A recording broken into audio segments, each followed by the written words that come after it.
Quedamos entonces en Mateo 27.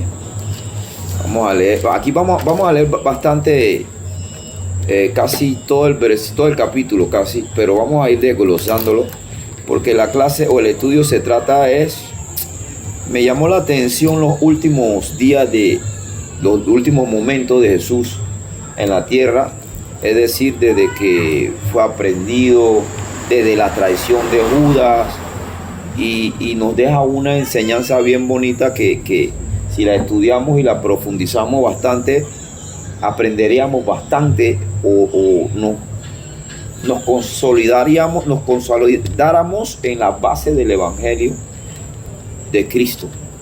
Y bueno, pues si le tenemos que dar un título, pues le podemos poner los últimos momentos de Jesús, y probablemente demos varias clases bajo ese mismo tema, bajo ese mismo título, dándole continuidad a los últimos momentos de Jesús, hasta llegar hasta la última palabra de Jesús, e incluso también, si Dios nos lo permite, una vez que resucitó y todas estas cosas. Vamos a estudiarlo así de forma profunda, o intentar estudiarlo de la manera más profunda, y hasta donde Dios nos dé el entendimiento, y bueno, me dé el de nuevo que me pueda dar a entender. Y bueno, empezamos desde Mateo capítulo 27, versículo 1. Probablemente en cualquiera de las otras clases empecemos un poco atrás, pero hoy vamos a empezar desde cuando Jesús fue llevado ante Pilato.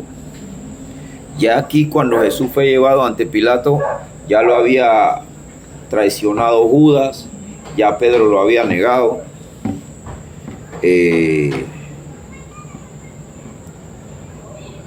Y también hay que tomar en cuenta, antes de empezar a leer, que antes de este acontecimiento que vamos a leer, ya Jesús no había dormido en toda la noche. Había sido flagelado, había pasado hambre, había sido golpeado. Ya en esta instancia Jesús estaba, no quizás tan desfigurado, pero ya estaba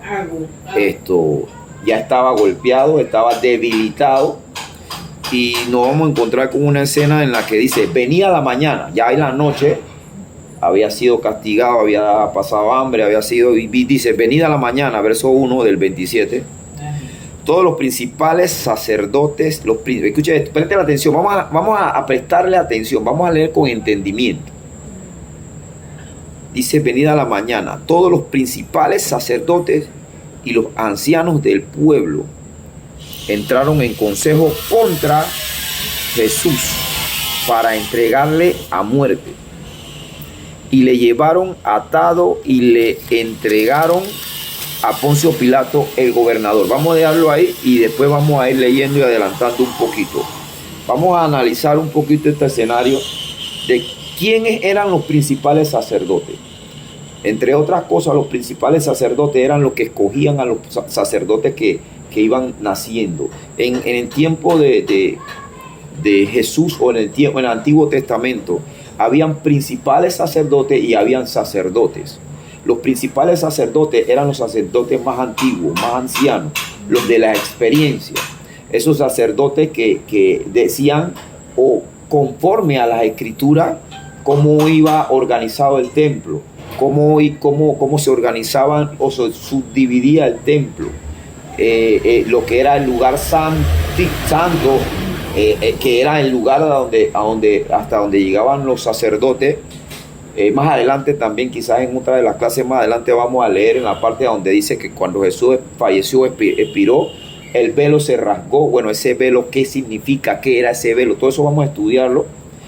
Pero el velo era el lugar, como el muro que dividía el lugar santo del lugar santísimo. ¿Cuál era el lugar santo? El lugar santo solo era el lugar donde podían llegar los sacerdotes. Nadie más del pueblo podía llegar a ese lugar. Y el lugar santísimo era el lugar donde estaba el arca del pacto, que era donde estaba la presencia del Señor. Y los sumos sacerdotes, o el sacerdote, eran una clase, un linaje especial que Dios había escogido desde el inicio, desde Abraham, Isaac y Jacob, que eran del linaje de Leví, que es lo que conocemos en la Biblia como la tribu de los levitas. Los levitas eran los sacerdotes y los que ministraban, todos los que trabajaban en lo que eran las administraciones del templo. Y el sumo sacerdote es como decir, no sé, dentro de la iglesia católica eran los papas, los más altos rangos del clérigo eclesiástico. Y los ancianos del pueblo eran los que controlaban las leyes, o eran los que juzgaban al pueblo, o eran los que en caso tal, estamos hablando de, cuando usted lee en este texto, los ancianos del pueblo, estamos hablando de los ancianos dentro de los judíos, porque en ese lugar no estaban solo los judíos recuerden que eran esclavos de los romanos. Roma era el imperio que predominaba, era el imperio que tenía subyugado a los judíos, y los judíos eran esclavos de los romanos. Entonces, ¿qué sucede? Que era un pueblo que siempre ha sido organizado, el pueblo judío, donde están, y mantenían su esencia, mantenían su religión, mantenían su creencia, mantuvieron su fe, mantuvieron su fiesta. Todo esto lo hacían aún estando en esclavitud. Tenían entonces sumos sacerdotes y también tenían ancianos que juzgaban entre los hermanos. Es decir, como decir los pastores o los mayores dentro de la religión. Entonces, estos sumos sacerdotes y los ancianos se pusieron de acuerdo. Normalmente nunca estaban de acuerdo. Porque si usted se lee el libro de los Macabeos, se va a dar cuenta que cada sección estaba separada. En el tiempo de los Macabeos fue donde nació lo que se conoce como los Macabeos, los fariseos, los escribas, los saduceos. Eran diferentes. Algunos eran grupos políticos, otros grupos religiosos. Pero de todas formas todo era alrededor de la religión judía. Entonces, ¿qué pasa? De que desde ese entonces hacia acá, todos estos grupos eran secciones dentro del judaísmo, porque creían diferente, por interpretaciones diferentes.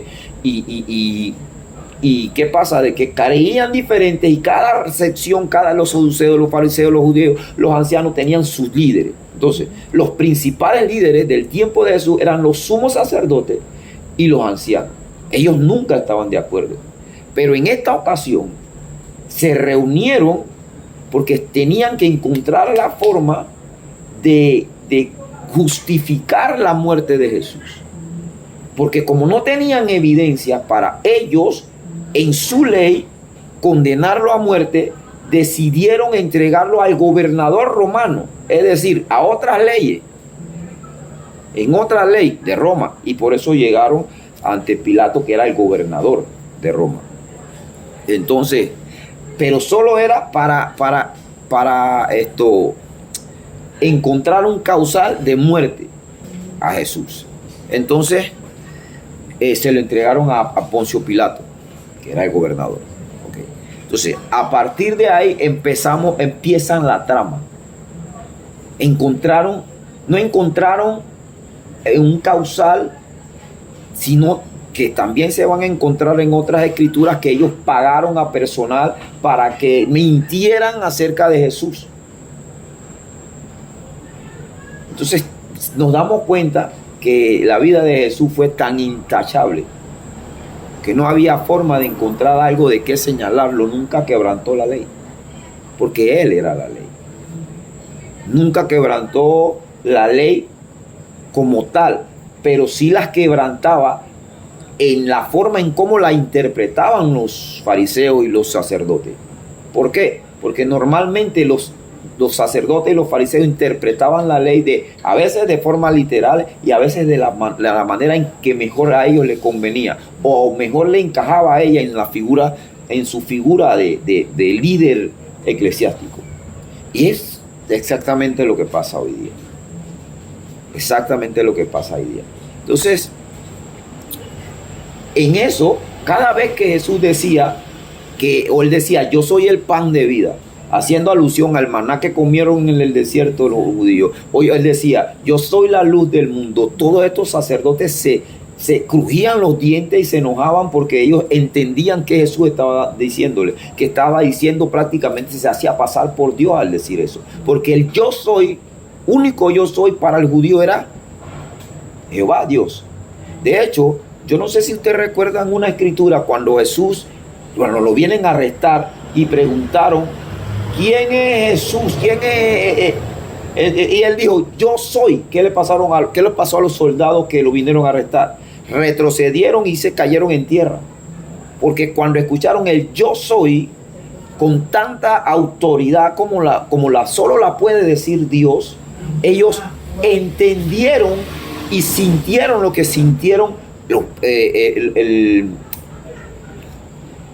el faraón. Cuando el faraón le preguntó a Moisés, ¿quién te envía? Moisés dijo, el yo soy. Que de hecho Jehová, como tal la palabra, no se escribe Jehová, solamente las siglas, solamente en el idioma original se escribe las consonantes y no vocales, porque el idioma hebreo en ese entonces tampoco tenía vocales. Entonces, por eso que los judíos no mencionan el nombre de Jehová, ellos le dicen el Eterno, porque para ellos solo el nombre es sagrado, hasta el día de hoy. Entonces, ¿qué sucede? Que Jehová se escribe Ya, así como usted lo ve en el libro de los Salmos, Ja, porque el nombre de Jehová es un tipo de la respiración del ser humano. Cuando usted respira, usted dice, usted está... Jehová, eso es Ya. Y ya entonces más adelante en el tiempo más moderno se le colocaron las vocales para que pudiera ser un nombre pronunciable, porque era impronunciable, y por eso los judíos hasta hoy le dicen el Eterno y no mencionan el nombre de Jehová. Ahora, ¿qué pasa? Que Jesús se le presenta y le dice yo soy, porque Jehová significa yo soy. El yo soy. ¿Quién te manda? Yo soy.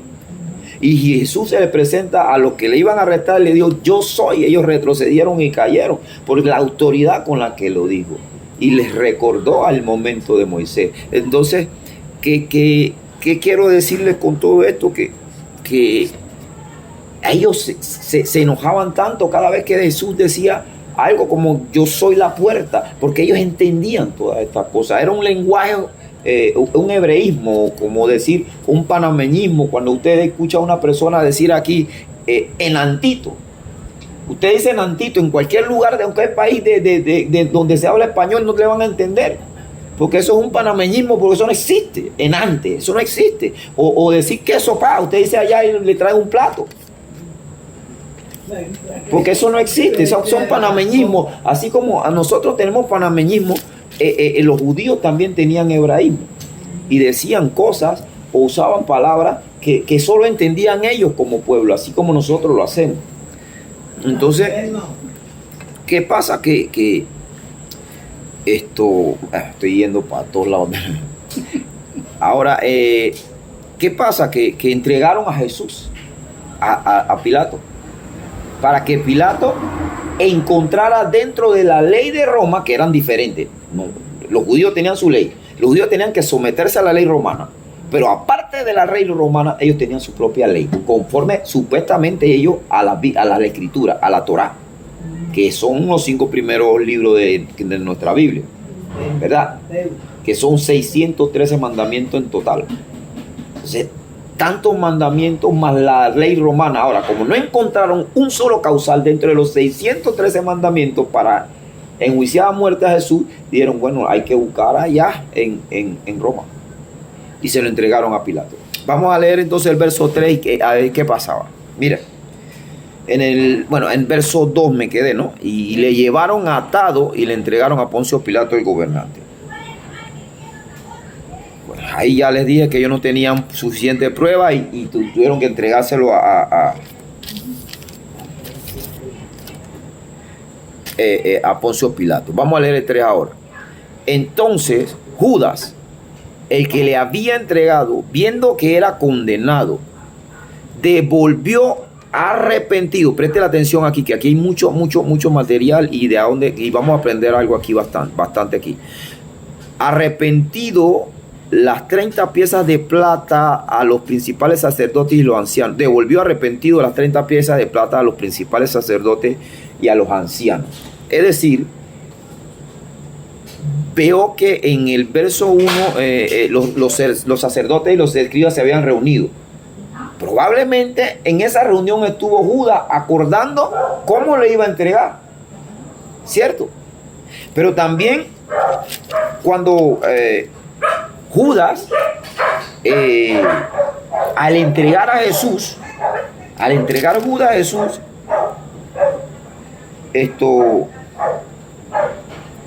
él, conforme al contexto, esto no lo dice literal la Biblia, lo que voy a decir, pero conforme al contexto lo vamos a entender ahora sí. Judas, quizás él pensó, dice, ¿sabe qué? Yo lo entrego, me gano esos 30 piezas de plata, me gano esa plática, y él, como siempre, porque Judas había sido testigo de cómo Jesús se le escapaba siempre a los guardias, a quien los iba a arrestar. Dice de repente que él se escabullía entre la gente y se iba y nadie se daba cuenta. Sí lo ha leído, ¿verdad? Bueno, Judas lo presenció así y él dijo, ¿sabe qué? Yo voy a aceptar el trato con esta gente. Me gano esas 30 piezas de plata, que era un dineral enorme. Era un dineral enorme en ese entonces, tanto así que se cree que 30 piezas de plata, de hecho no se cree, si le hacemos la conversión de 30 piezas de plata estaríamos hablando de alrededor de como, yo saqué como 15,000 y algo de dólares. 15,000 y algo de dólares. Entonces, ¿qué pasa? Era un platal en esa época. Porque un denario era un día de trabajo, un denario. Y una pieza de plata, una sola pieza de plata, era 150 denarios. Entre 150 y 170 denarios. O sea, y saque la cuenta, son casi 15,000 dólares. Entonces, ¿qué pasa? Conforme a lo que es el salario de ahora, es equivalente, pues haciendo la equivalencia. Entonces, ¿qué pasa? Que Judas, un platal, dice, me gano estas 30, esta platica, lo entrego y él se le va a ir de nuevo. Pero cuando vio, como miren lo que leímos ahí, entonces Judas en el 3, el que le había entregado, viendo que era condenado, él dijo, esta vez no se pudo escapar, y vieron que ahora sí, y vio que ahora sí lo condenaron, devolvió arrepentido. ¿Por qué? Y mira qué dijo los principales, diciendo, yo he pecado entregando sangre inocente. Vamos a esperar ahí, que yo quiero entrar primero en el verso 3. De hecho, podemos entrar en el verso 3 y 4 directo. Diciendo, yo he pecado entregando sangre inocente. Mas ellos dijeron, ¿qué nos importa a nosotros? Allá tú. Voy a explicar todo eso en términos modernos. ¿Qué pasa? Cuando Judas vio eso, que él, ahora en esta ocasión Jesús no se escapó, pero que fue condenado ya. Él se arrepintió, dice la Biblia ahí. Ahora, aquí yo quiero hacer una diferencia. ¿Por qué? Porque la palabra se arrepintió aquí no es la misma palabra que se usa cuando Pedro negó 3 veces al Señor y se arrepintió.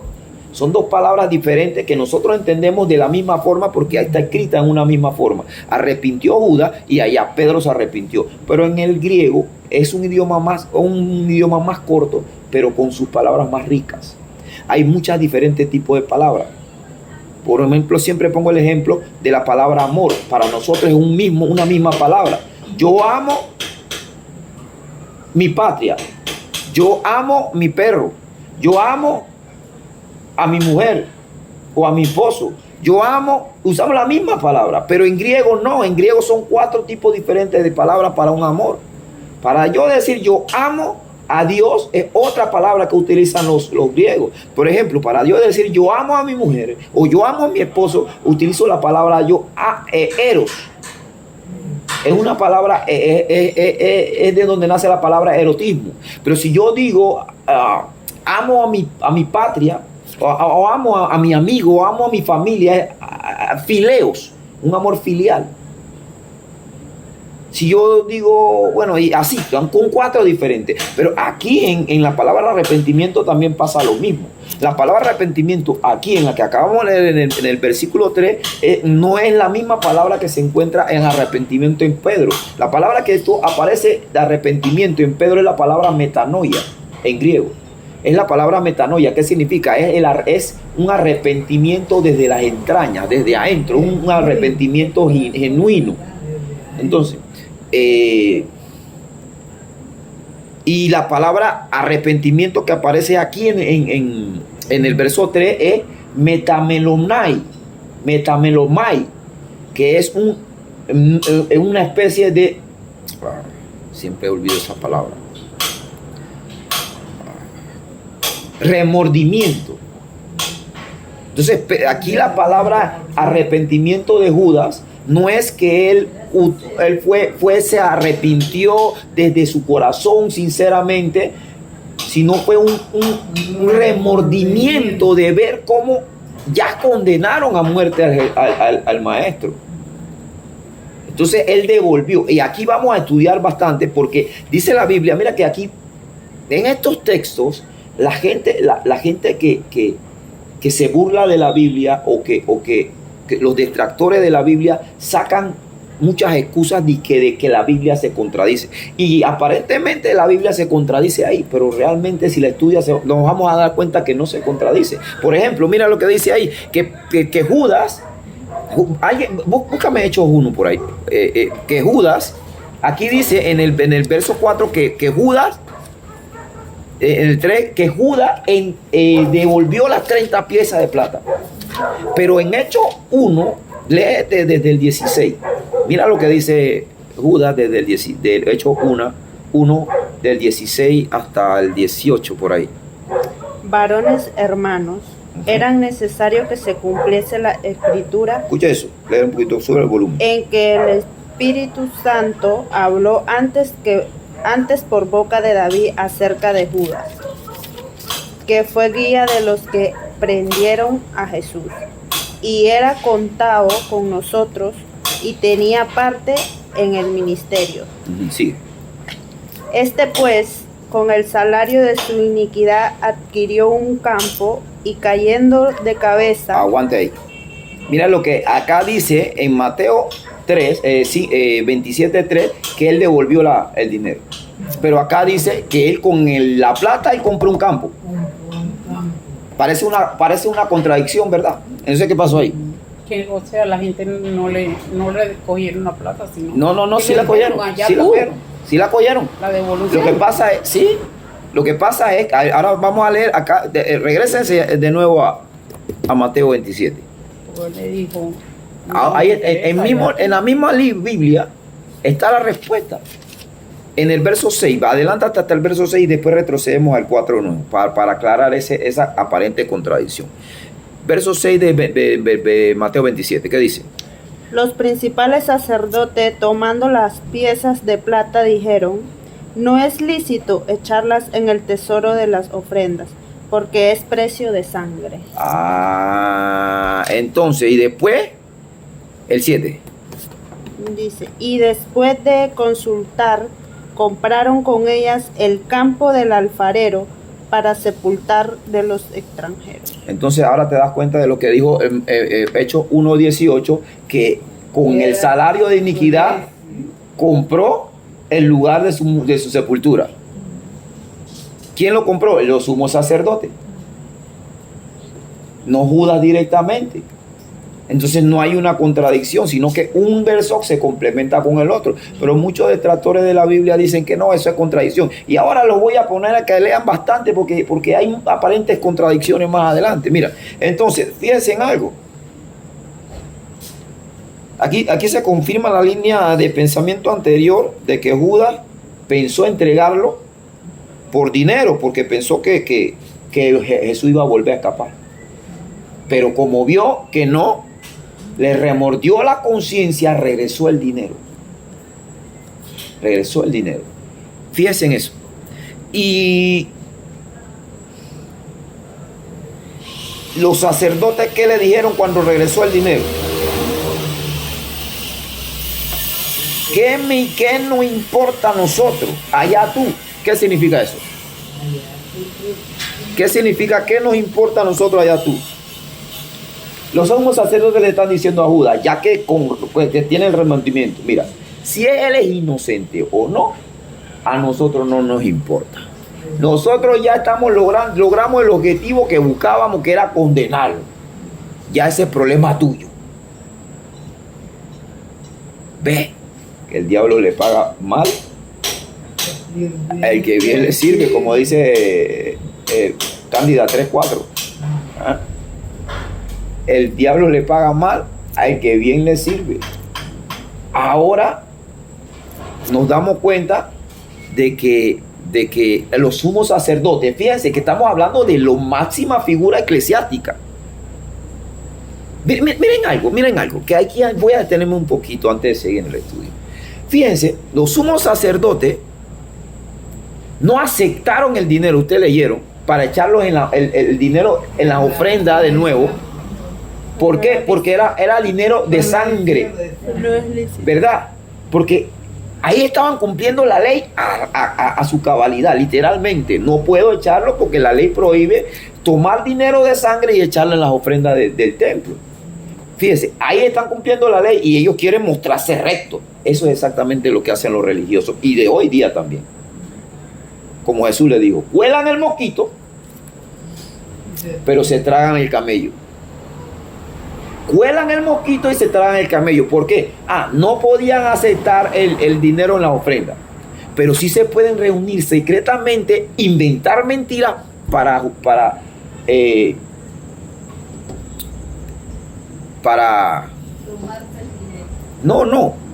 inventaron mentiras, pagaron para que testificaron testigos falsos para juzgar y a Jesús de forma injusta porque era inocente. Veo, se cuelan el mosquito. Yo trato de cumplir lo más pequeño, pero lo grande, eso no.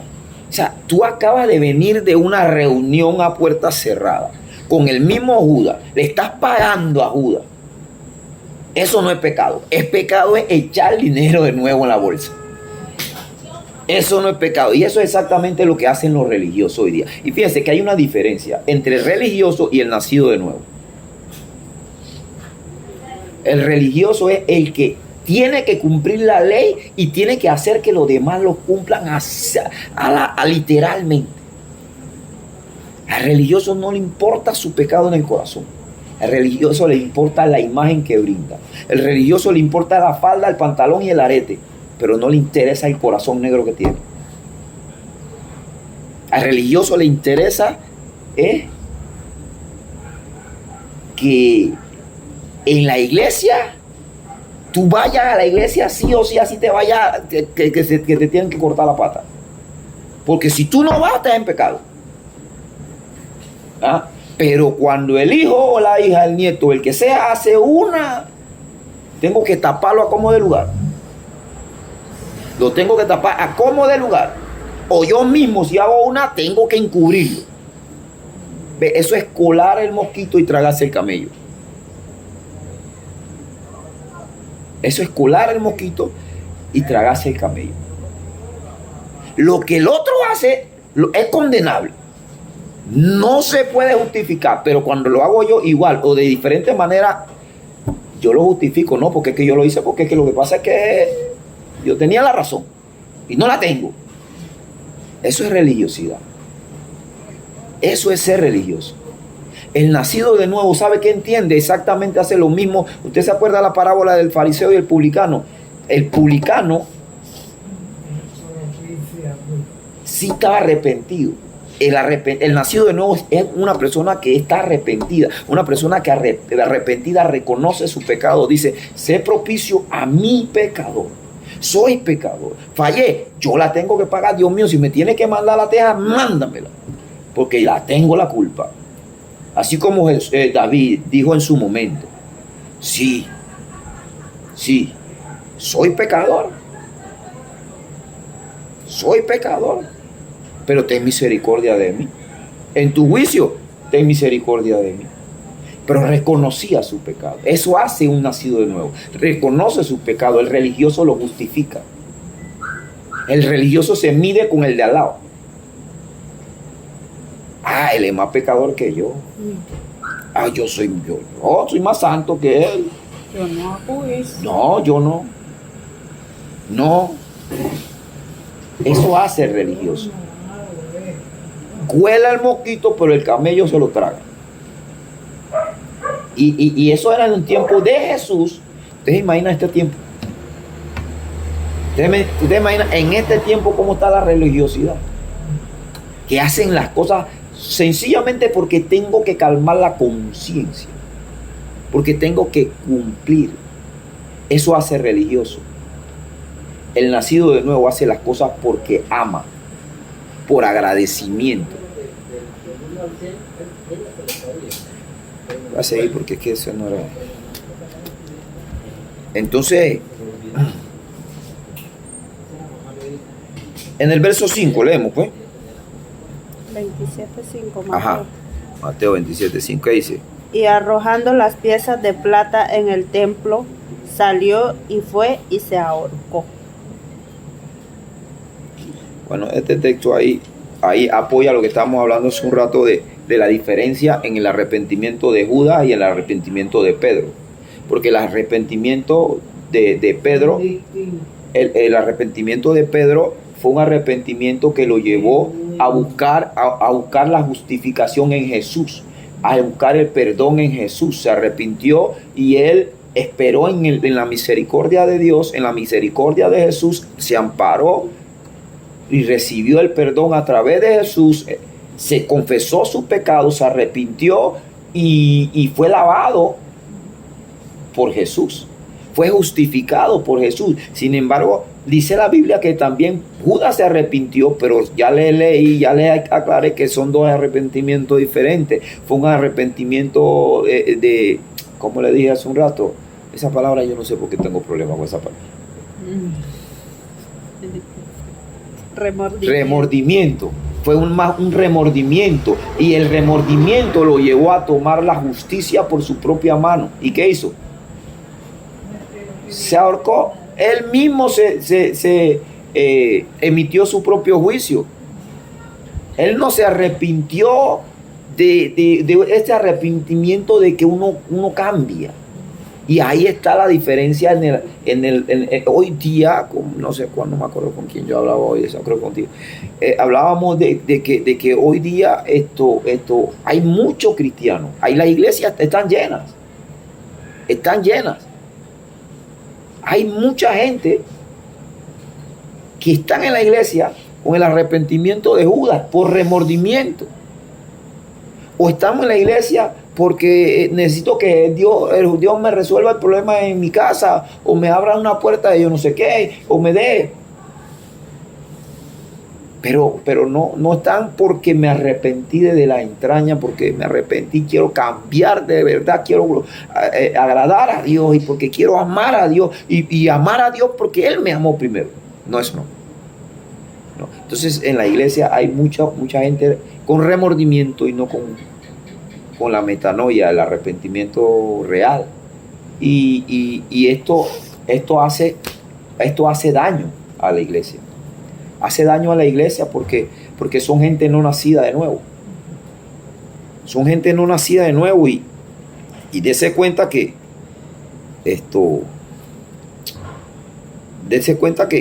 no todo el que camina con Jesús está arrepentido de verdad. Judas caminó 3 años con Jesús, pero era ladrón, dice la Biblia. Bueno, ahora decimos, yo no soy ladrón.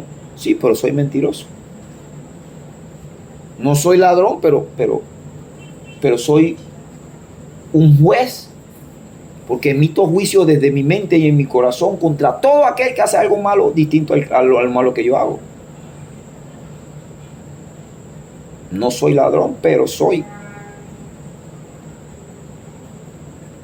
Ya cada uno de nosotros sabemos lo que somos, porque no nos podemos llamar a engaño, porque autoengañarnos a nosotros mismos, porque a Dios no lo vamos a engañar, porque dice la Biblia que Él pesa los corazones.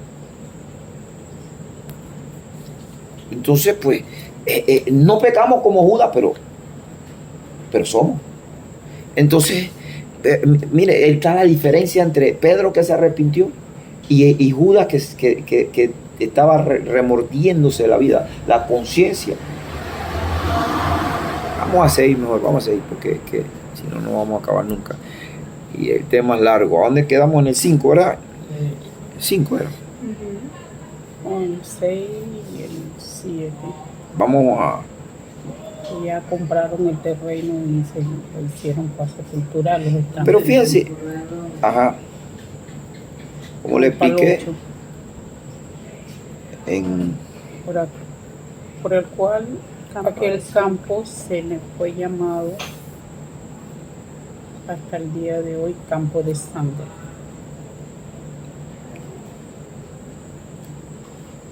ahora, mira, no, vamos aquí, que ahí quería aclarar una aparente contradicción también, que en el 5 dice que se ahorcó, ¿verdad?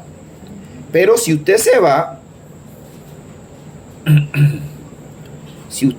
a Hechos 1, regresa a Hechos 1, por favor.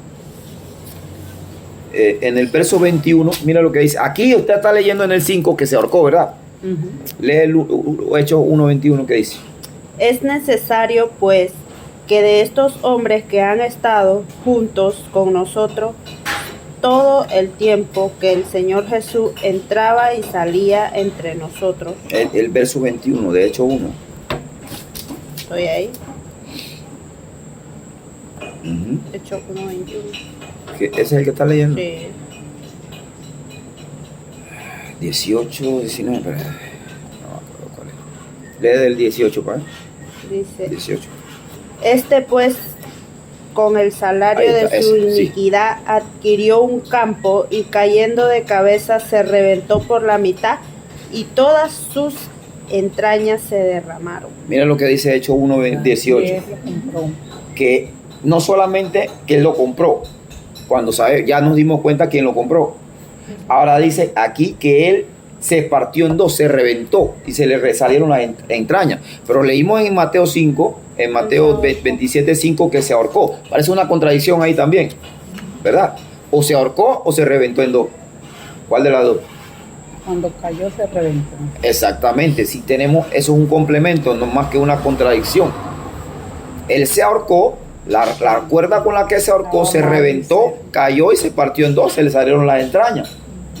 Entonces no hay una contradicción como tal, sino se complementan entre sí. Pero si no nos prestamos atención, nos vamos con que, de verdad que se contradice, ¿verdad? Ahora sí vamos a seguir leyendo. Estamos en Mateo, ¿qué? ¿Quedamos? 8. Vamos a leer el 8. Ver qué. Ajá. Sí, porque el 7 dice que los sacerdotes iban a comprar terreno, ya lo habían comprado. Verso 9 creo que. Sí. Lea el verso 9. Así se cumplió lo dicho por el profeta Jeremías. Fíjate ahí. Aquí hay otra aparente contradicción. Mira lo que dice ahí. ¿Se cumplió lo dicho por el profeta qué? Jeremías. Sí, termina ahí. ¿Qué dijo el profeta Jeremías? Cuando dijo, y tomaron las 30 piezas de plata, precio del apreciado, según precio puesto por los hijos de Israel. Pero si nosotros nos vamos a Jeremías y buscamos ese texto, no lo vamos a encontrar nunca. ¿Sabe dónde lo encontramos? En Zacarías. Entonces, ¿qué pasó aquí? El evangelista Mateo que escribió esto se equivocó. Porque el evangelista dijo, lo dicho por el profeta Jeremías se cumplió. Pero es más, vamos a ir a Zacarías. Búscalo, a ver si lo encuentras. Zacarías, ¿cuánto? Lo encontraste. Claro. Oye.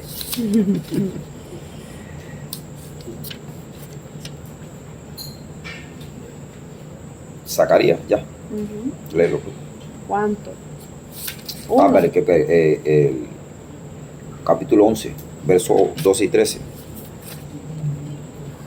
11, 12 y 13 dice, y les dije, Si os parece bien, dadme mi salario, y si no, déjalo. Y pasaron por mi salario 30 piezas de plata. Ah, ¿quién dijo eso? Jeremías. No, ¿Zacarías o Jeremías? Zacarías. Y acá, ¿por qué dice Mateo que Jeremías fue el que dijo eso? Ahora sí lo agarré. Se equivocó Mateo. Zacarías Porque estaba si decimos que confirmando, Mateo se Mateo equivocó, también. entonces la Biblia no está inspirada. Entonces la Biblia tiene errores. Pero yo he escuchado a Tonino decir en ocasiones que la Biblia no tiene ningún solo error. ¿Qué pasó aquí? Oh, lo dijo Jeremías, pero está escrito en Zacarías. Pero Jeremías, cuando dijo eso, entonces, si Jeremías no aparece eso, Porque ahí aparece en dice Zacarías. que lo dijo No, búsquelo, pues, si lo Jeremías. encuentra me avisa. Dice, dicho por medio del profeta Jeremías. Si lo encuentra me avisa, no existe. O sea, Jeremías nunca dijo eso. No. ¿Y cómo pasó ahí? Entonces, ¿qué pasó ahí? Ahorita le voy a explicar. Los agarré. Lo dijo Zacarías. Los agarré. Le explico.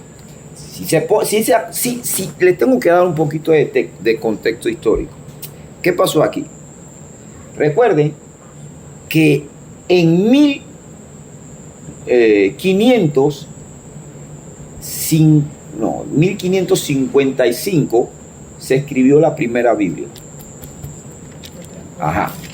La primera Biblia se escribió en 1555. En 1926 la Biblia estaba escrita toda corrida, no existían capítulos. En 1926 la Biblia se dividió en capítulos, todavía no en versículos. 1950 y pico, no me acuerdo del pico ese, se dividió en versículos. Pero antes de que existiera la Biblia, solo habían manuscritos, solo habían rollos de papiro. Y el rollo de papiro del libro más largo de toda la Torá era el de Jeremías. Escuche eso. Era el de Isaías, perdón. El más largo era el de Isaías. De hecho, de los profetas mayores, el más importante para los judíos era Isaías. Entonces, ¿qué pasa? Que para los judíos, los rollos, porque el libro de Jeremías no era un rollo, eran 123 rollos.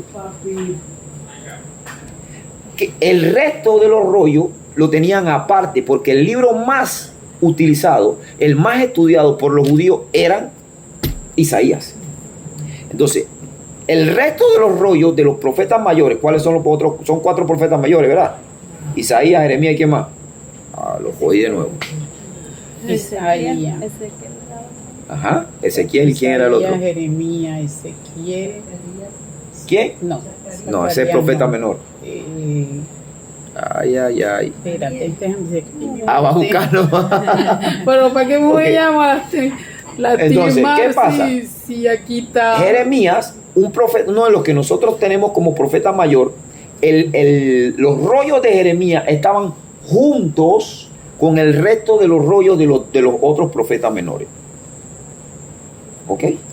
Porque los rollos, los judíos los separaban, no como nosotros los tenemos separados en la Biblia, sino tenían separados los rollos por rollos históricos,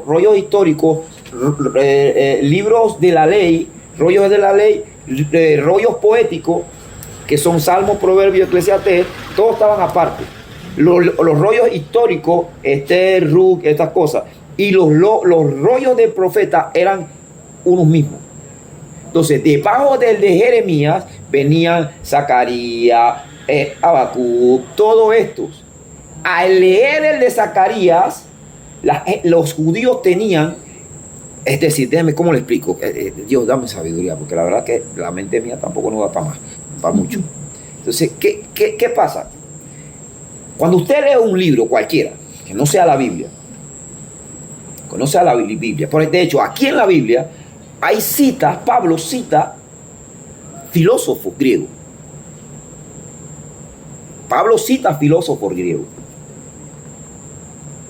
Entonces, ¿qué pasa? Cuando nosotros leemos los textos donde Pablo cita al filósofo griego, Pablo no menciona, como dijo Demóstenes, que uno de los filósofos que Pablo él cita, no leemos eso. Nosotros pensamos que es una línea de pensamiento inspirada por el Espíritu Santo por Pablo, a través de Pablo. Pero Pablo sí utilizó filosofías griegas que eran que tenían mucha sabiduría y que iban en la misma línea de la palabra de Dios. Entonces, para nosotros es un escrito de Pablo, ¿verdad? Pero no fue de Pablo en sí el autor de esa cita, sino Demóstenes. Entonces, ¿qué pasa? Cuando usted agarraba un papiro, usted lo leía, habían escritos de otros profetas que estaban entremezclados con el profeta mayor, porque nosotros no somos los que calificamos a los profetas como menores y mayores. Los cristianos fueron los mismos judíos. Entonces de allí sale de que Mateo dice que fue Jeremías que lo escribió, pero realmente fue Zacarías. Pero al leerlo, todo el resto de los, no existían los otros profetas, eran como un añadiente a los libros mayores. ¿Me hago entender, no? No has entendido todavía. Te explico. Los profetas menores para los judíos eran una extensión de los profetas menores. De los profetas mayores. De los profetas mayores, perdón. En este caso, Zacarías era una extensión de Jeremías. Y por eso Mateo dice, como dijo Jeremías. Entonces no hay una contradicción. Tendríamos que ir al contexto histórico, como lo acabo de dar ahora. Ahora, ya ahora sí. Dios mío, gracias por darle sabiduría, porque ya yo no daba más, ya él se me estaba chicharrando la mente. Entonces, ¿a dónde quedamos? ¿Verso qué? Volvemos a Mateo. Sí, volvemos a Mateo. Vamos a saltar porque creo que quedamos en el 9. El 9 estaba en... El 9 donde... Cumplió lo dicho por el profeta y le dieron al campo. Llegamos, vamos a brincarnos al 11. Al 11 y leemos hasta el 14. Jesús, pues, estaba en pie delante del gobernador, y éste le preguntó diciendo, ¿eres tú el rey de los judíos? Y Jesús le dijo, tú lo dices. Y siendo acusado por los principales sacerdotes y por los ancianos, nada respondió. Fíjense algo que me llama la atención ahí. ¿Quién lo acusa? Los mismos religiosos. Fíjense que el mayor enemigo de Cristo, el mayor enemigo del cristianismo, el mayor enemigo del cristiano de hoy día, siguen siendo los religiosos. Siguen siendo los religiosos. Y me llama la atención que Pilato, un inconverso, está viendo, y ahora se van a dar cuenta en lo que vamos a leer más adelante, que Pilato ya había escuchado de Jesús, ya había escuchado los hechos y sabía que este hombre era un hombre justo. Ahora lo vamos a leer. Y él se quedaba admirado cuando usted lee en el verso 13 y 14, donde dice que él se maravillaba mucho porque no decía una sola palabra. Aquí la palabra maravilla en el griego se asombraba. Se asombraba, ¿por qué? Porque él decía, él sabía que era un hombre justo, él sabía que los sumos sacerdotes y los ancianos lo habían entregado por envidia y por celo, que ahora lo van a leer más adelante.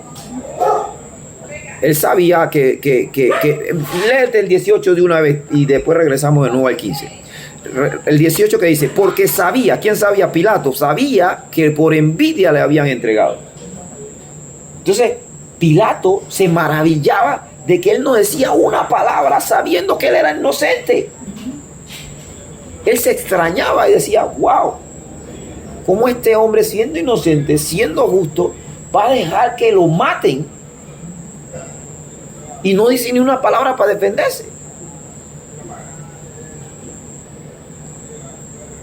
Y ahí eso nos da mucha enseñanza a nosotros. Porque a veces cuando tenemos la razón queremos pelear hasta lo último. Y usted cree que Jesús no tenía razón y palabras para defenderse. Hay veces que hay que callar. Pero la lengua no pica. Ni mordiéndola no la aguantamos. Y aquí dice que un impío se maravillaba que él no se defendía, sabiendo aún que esta gente lo estaban entregando por celo y envidia. Y él no se defendía. Pero Pilato ni la mayoría de los que estaban ahí entendían que el silencio de Jesús era para cumplir la voluntad de Dios. Increíble todo lo que soportó Jesús, sencillamente por amor a nosotros. Es increíble todo lo que padeció Jesús por amor a nosotros. Se cayó cuando podía hablar, cuando tenía los argumentos para irse libre, para librarse de eso, pero cayó. Y a veces de nosotros dicen una mentira y nosotros brincamos como tigres de bengala. ¿Ah? No callamos. Yo me acuerdo cuando no quiero ni acordarme de eso. Cuando me acusaron de estafadora. En las redes sociales, estafa. ¡Ay, madre! Pero yo escuché así Dios claramente. ¿Tú eres estafador? No. No, pero es que la gente, ¿qué va a pensar? Yo sé que tú no eres estafador. Calla. Y lloraba de la rabia. ¿Cómo que soy estafador si yo no estafador? Calla. Y Jesús cayó porque lo acusaban de lo que no era. Y tenemos que aprender tanto de Jesús y mordernos la lengua a veces, ¿no? Tenemos que aprender, porque no digo que tenemos, porque yo soy el primero. A veces no aguanto la lengua. Pero bueno, vamos a seguir, porque si no me estoy dando duro yo mismo aquí. El verso 15, ¿no? ¿Qué dice el verso? Aquí, yo creo que mejor vamos a dejarlo ahí. ¿Por qué? Porque de aquí viene mucho material. Aquí vienen muchas aparentes contradicciones también. Y el tiempo no nos va a dar más como para explicarlo lo suficiente o de la manera que lo podamos entender.